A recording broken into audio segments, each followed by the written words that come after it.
Charging by touching. So this is basically just the first page, which is just going over when you take an uncharged object, a neutral object, and you touch it with a charged object, it actually gets the uncharged object gets the same charge as the charged object.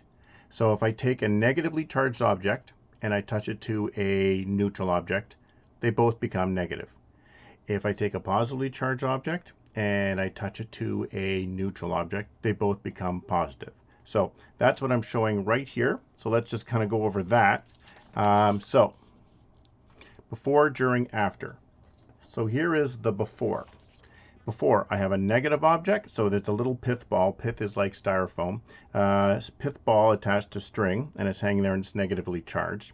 And a neutral object, it's completely uncharged. It has the same number of pluses as it does minuses, so it's neutral.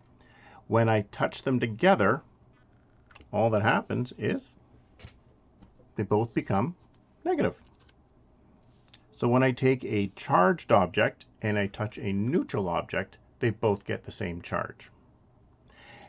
Now, the second example is before, during, after of if I touch it with a positive.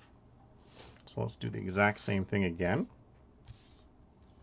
So let's start off with this pith ball being neutral and this pith ball being positive. I simply touch them together, charging by touch, and the neutral object becomes positive. And that's all. It's just when I touch by charge by touching, they both end up with the same charge. Now the thing is, you have to start off with a neutral and some charged object.